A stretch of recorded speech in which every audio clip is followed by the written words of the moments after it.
Hello guys, current affairs funda में आप सभी का स्वागत है। मैं हूं आपके साथ अभिषेक शर्मा।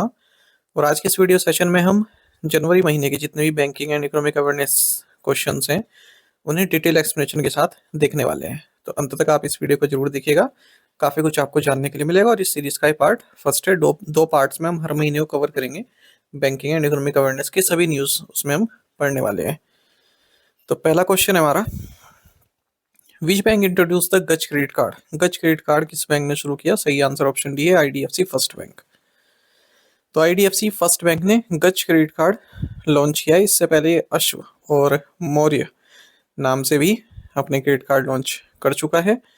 बाकी एक और बैंकिंग न्यूज़ देखेंगे। आईडीएफसी फर्स्ट बैंक और एफआईटीटी आईटी दिल्ली, इन दोनों ने मिलकर स्टार्टअप्स के लिए इग्नाइट प्रोग्राम लॉन्च किया है।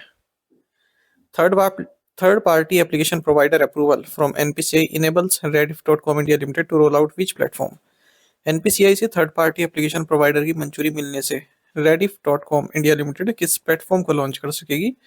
राइट आंसर ऑप्शन बी है, Rediff पे। तो Rediff.com India Limited को फाइनल अप्रूवल मिल गया है national payments corporation of India NPCI से अपने third party application provider licence के लिए, जिसके जरिए अब ये अपना डिजिटल पेमेंट्स प्लेटफॉर्म Rediff पे को लॉन्च कर पाएगी।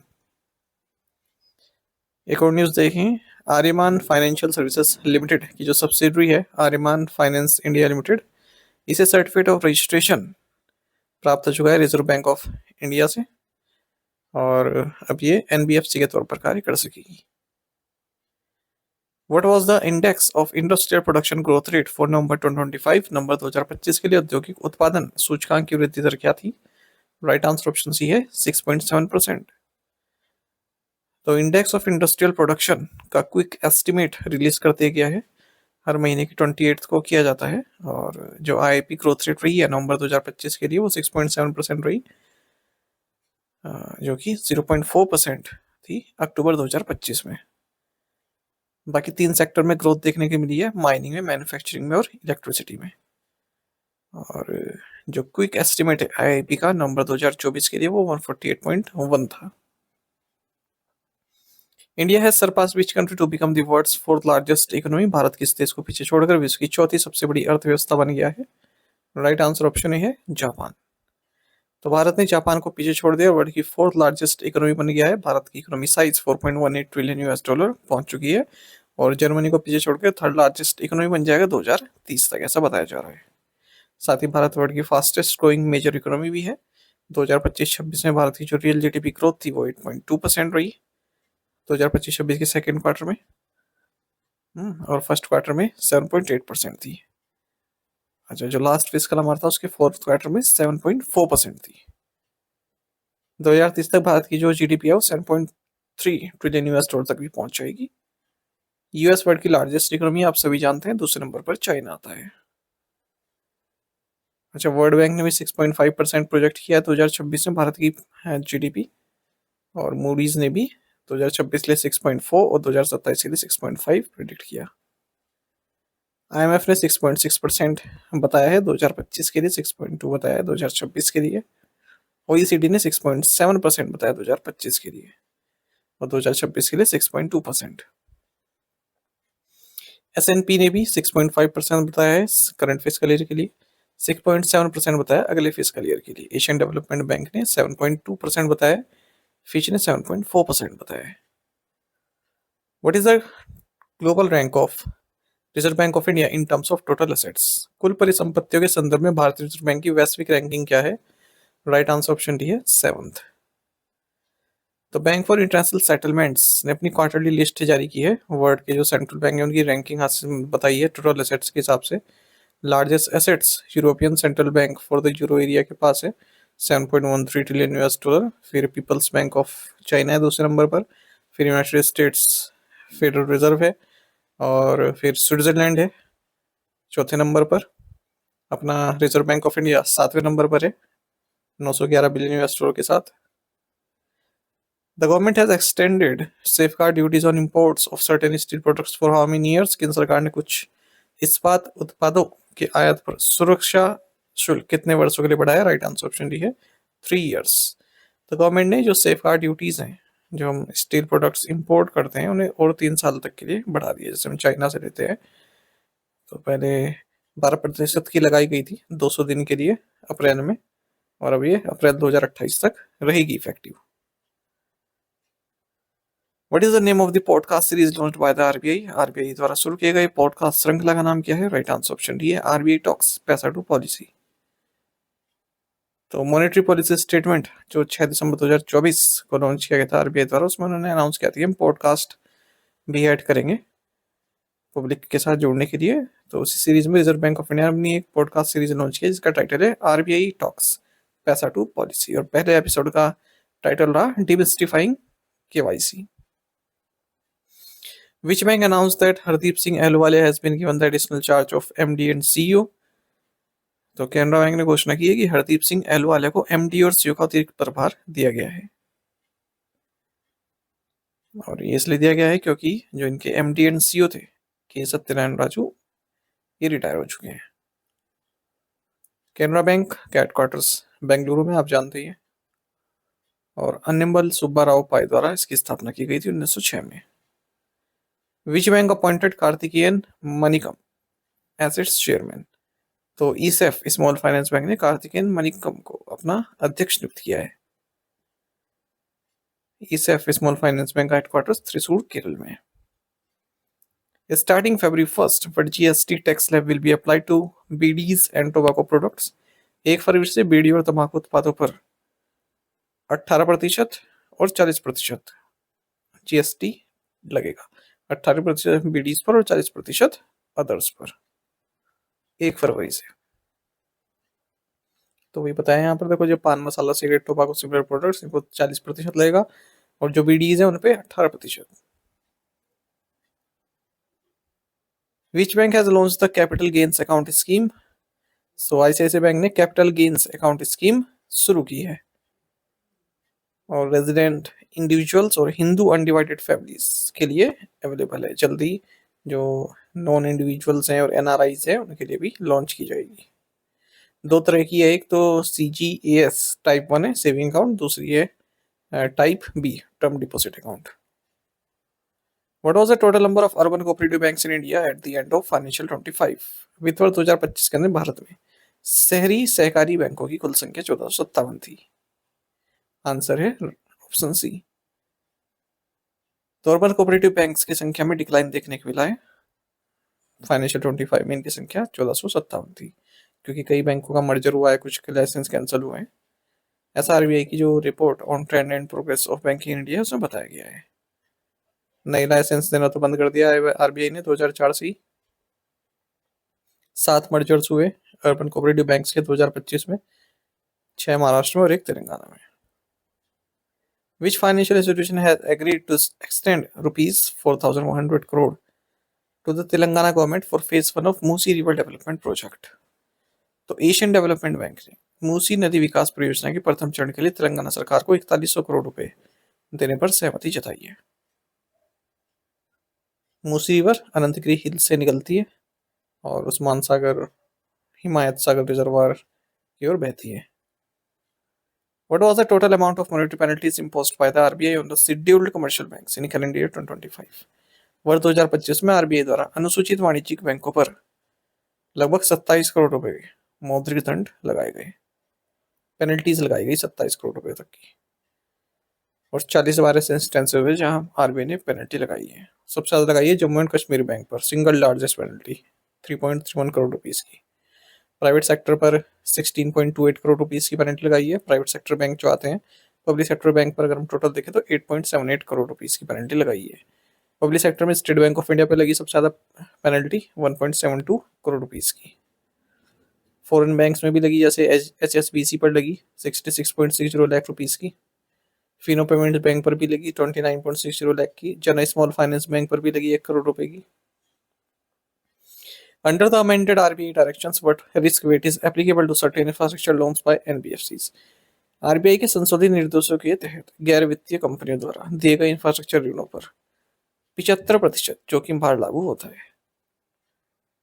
तो आरबीआई ने जो कैपिटल एडिक्वेसी नॉर्म्स हैं नॉन बैंकिंग फाइनेंशियल कंपनीज के लिए, जो लोन्स देते हैं हाई क्वालिटी इंफ्रास्ट्रक्चर प्रोजेक्ट्स के लिए, उन्हें रिलीज किया है ना और आसान बना दिया है। तो reserve bank of India NBFC prudential norms on capital adequacy amendment direction 2026 में बताया गया है कि जो लोन्स एनबीएफसी द्वारा दिया जाता है हाई क्वालिटी इंफ्रास्ट्रक्चर प्रोजेक्ट्स के लिए, जहां पर बोरोवर्स ने लगभग कम से कम 2% है जो डेट है वो वापस कर दिया है, वहां पर बैंक वो जो एनबीएफसी उनके लिए 75% रिस्क वेट रखना जरूरी है।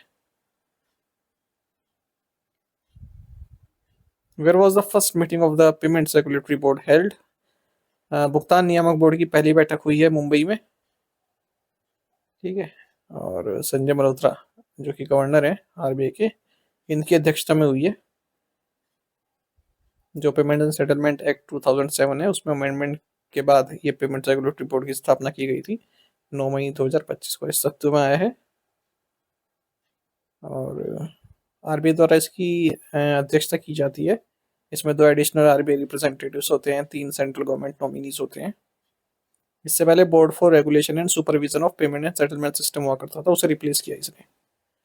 The Reserve Bank of India will manage the banking operations and public debt of which union territory government from January 9?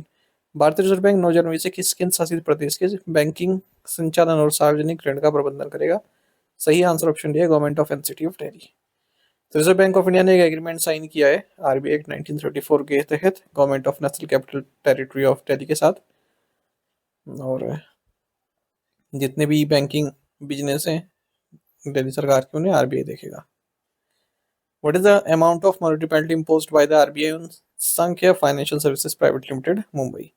तो आरबीआई द्वारा मुंबई स्थित संख्या फाइनेंशियल सर्विसेज प्राइवेट लिमिटेड पर 40,000 रुपए का जुर्माना लगाया। ऑप्शन सी सही है। साथ ही 10,000 का लगाए शाह फिनलीस प्राइवेट लिमिटेड मुंबई पर भी। 2 लाख का लगाए जीरा सहकारी बैंक लिमिटेड मऊ उत्तर प्रदेश पर। Which private sector bank partner with Techfini to strengthen UPI capabilities? तो तमिलनाडु मर्केंटाइल बैंक ने यूपीआई क्षमता को मजबूत करने के लिए टेकफिनी के साथ साझेदारी की है। तमिलनाडु मर्केंटाइल बैंक का हेडक्वार्टर्स थूथुकुडी में है। एमडी एंड सीईओ साली सुकुमारन नायर। ठीक है, तो ये लाइन में रिपीट नहीं कर रहा हूँ दोबारा, क्योंकि यहाँ पर तो हम पढ़े दे रहे हैं, ठीक है। इससे आपका भी समय बचेगा और बेहतर समझ में भी आएगा, रिपीटेशन नहीं होगा। Bank of America has raised India's GDP growth projection to what percent for current fiscal from its earlier estimate of 7%। तो बैंक ऑफ अमेरिका ने चालू वित्त वर्ष के लिए भारत की जीडीपी वृद्धि दर का अनुमान पहले के 7% से बढ़ाकर 7.6% कर दिया, 7.6% कर दिया है। सही आंसर ऑप्शन सी है।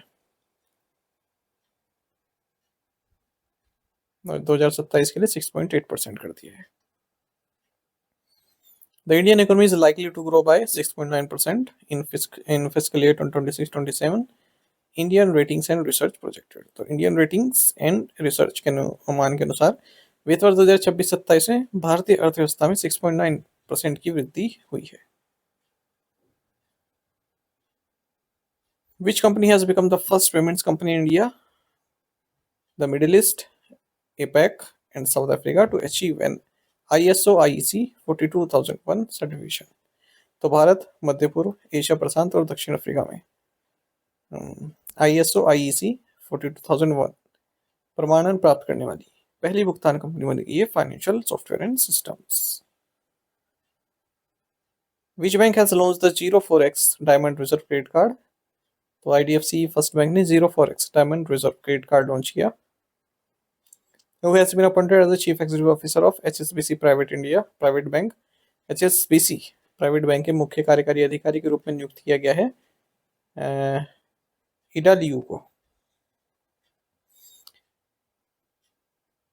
एचएसबीसी प्राइवेट बैंक ये एक एचएसबीसी ग्रुप का ही हिस्सा है ना, और जेनेवा स्विट्जरलैंड में इस बैंक का हेडक्वार्टर्स है। What is the expected growth rate of the Indian economy in financial 26 according to the first advance estimates released by the Ministry of Statistics and Program Implementation? सांख्यिकी एवं कार्यक्रम कार्यान्वयन मंत्रालय द्वारा जारी प्रथम अग्रिम अनुमानों के अनुसार वित्त वर्ष 2026 में भारतीय अर्थव्यवस्था की अपेक्षित विकास दर 7.4%। तो ये फर्स्ट एडवांस एस्टिमेट रिलीज किए गए हैं ministry of statistics and programme implementation के द्वारा।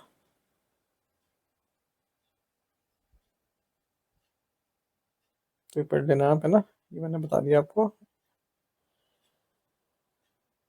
What is the amount of penalty imposed by RBI on Pinnacle Capital Solutions Private Limited Jharkhand? Jharkhand स्थित pinnacle capital solutions private limited पर आरबीआई ने 1 लाख रुपए का जुर्माना लगाया। Option B. HDFC bank integrated the central bank digital currency into which platform? तो HDFC bank ने central bank digital currency को स्मार्ट गेटवे प्लेटफॉर्म में एकीकृत किया है। इसी का ये प्लेटफॉर्म स्मार्ट गेटवे डिजिटल। हाँ, डिजिटल रुपये के बारे में जान लेते हैं, थोड़ी सी इन्फॉर्मेशन ये बैंक में पूछ लेते हैं। देखिए, जो महत्वपूर्ण है मैं बताता रहूँगा आपको। डिजिटल रुपी इंडिया का सेंट्रल बैंक डिजिटल करेंसी है। जैसे में फिजिकल करेंसी है ना हमारी रुपी, बस उसी का डिजिटल वर्जन है। आरबीआई द्वारा इशू किया जाता है डिजिटल फॉर्म में, और यूज़र का जो डिजिटल वॉलेट है वहाँ पर स्टोर कर सकते हैं इसको, और पैसा लेने के लिए, देने के लिए, ट्रांजेक्शन के लिए यूज़ कर सकते हैं, जैसे हम फिजिकल नोट्स को करते हैं। और बैंक और नॉन बैंक द्वारा इसको प्रोवाइड किया जाता है। सबसे महत्वपूर्ण, कोई भी मिनिमम बैलेंस रिक्वायरमेंट नहीं है आपको ई वॉलेट रखने के लिए। ठीक है, डिजिटल रुपी रखने के लिए कोई मिनिमम बैलेंस रिक्वायर्ड नहीं है। Which bank launch the new safety centre feature on it's mobile banking app open? तो एक्सिस बैंक ने अपने मोबाइल बैंकिंग ऐप ओपन पर नया सेफ्टी सेंटर फीचर लॉन्च किया है। Which bank unveiled the refreshed brand identity called Fortuna wave? तो federal bank ने Fortuna wave नामक अपनी नई ब्रांड पहचान का नामकरण किया। The Reserve Bank of India proposes to raise the dividend payout cap for banks to 1% of net profit from the earlier limit of 40%. भारतीय रिजर्व बैंक बैंकों के लिए लाभांश भुगतान की सीमा को पहले की 40% की सीमा से बढ़ाकर शुद्ध लाभ के 75% तक करने का प्रस्ताव कर रहा है। According to the World Economic Situation and Prospectus 2026 report, what is India's estimated GDP growth rate for the current year? विश्व आर्थिक स्थिति और संभावनाएं 2026 रिपोर्ट के अनुसार चालू वित्त वर्ष के लिए भारत की अनुमानित जीडीपी वृद्धि दर है 6.6%। Option C. बाकी एसबीआई रिसर्च ने कहा है 7.5% से ग्रो करेगा भारत फाइनेंशियल 26 में, और एनएसओ का तो हम पढ़ ही चुके हैं, 7.4% इन्होंने बताया फाइनेंशियल 2026 के लिए। What is the ways and mean advances limit fixed for government of National Capital Territory of Delhi? Delhi राष्ट्रीय राजधानी क्षेत्र सरकार के निर्धारित वेज एंड मीन्स एडवांसेस की सीमा है 890 करोड़ रुपए। तो रिजर्व बैंक ऑफ इंडिया ने लिमिट सेट कर दी है कितना आप ले सकते हैं हमसे पैसा, गवर्नमेंट ऑफ दिल्ली जो है। ठीक है, उनके यदि रिसीट एंड एक्सपेंडिचर मिसमैच होते हैं तो आरबीआई से पैसा ले लेते हैं स्टेट गवर्नमेंट या फिर सेंट्रल गवर्नमेंट। तो 890 करोड़ रुपए की लिमिट सेट कर दी है आरबीआई ने। Which NBFC has announced the launch of the व्यापार बिजनेस लोन?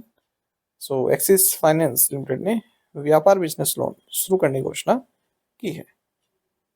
10 लाख रुपए तक का इसमें लोन ये प्रोवाइड कराएंगे। जीरो कोलेट्रल रिक्वायरमेंट, कुछ भी गिरवी रखने की जरूरत नहीं है। Which fintech company introduced a feature called Bolt for Visa and Mastercard credit and debit card transactions? So fintech company phone पे ने वीजा और मास्टरकार्ड क्रेडिट और डेबिट कार्ड लेन देन के लिए बोल्ट नामक फीचर पेश किया है। According to Morgan Stanley, India's real GDP growth for financial 2026 is Morgan Stanley के अनुसार वित्त वर्ष 2026 से भारत की अनुमानित वास्तविक जीडीपी वृद्धि दर है 7.6%। Which bank has received approval from the RBI to transfer existing authorization as a bank primary dealer to a proposed wholly owned subsidiary for undertaking standalone primary dealer business?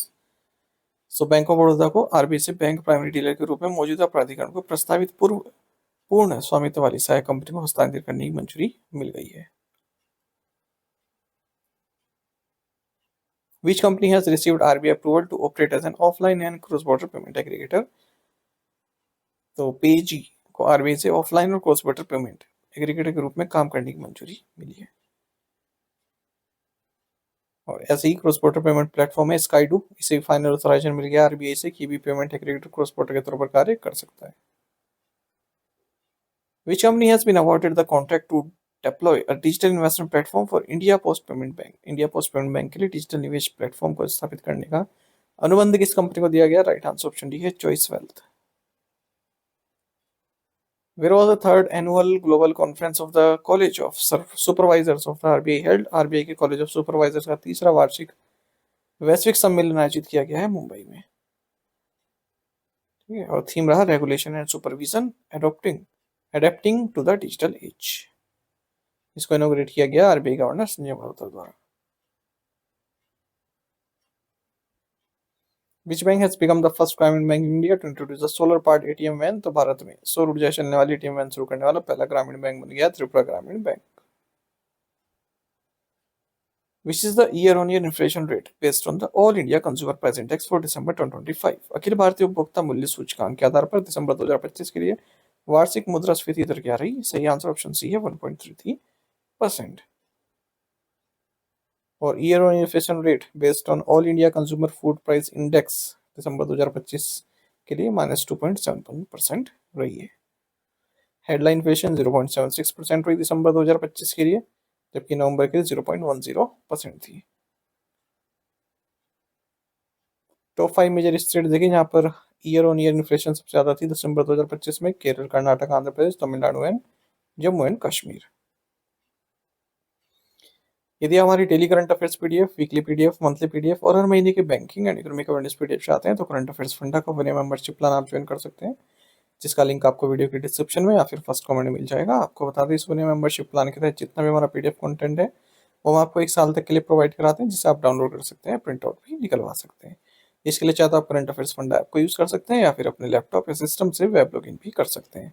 कोई भी आपका एग्जाम हो, banking, SSC, railway of state PC, जहाँ पर भी general awareness या current affairs पूछे जाते हैं, सभी एग्जाम्स के लिए हमारा पीडीएफ कंटेंट काफ़ी यूजफुल है। तो ऐप को इंस्टॉल कर लीजिएगा, वहाँ पर ये मिल जाएगा आपको कोर्स। नहीं तो ये हमारा कस्टमर केयर नंबर है 8448169188, जब सर आप कॉल कर सकते हैं या फिर व्हाट्सएप करके भी जानकारी प्राप्त कर सकते हैं।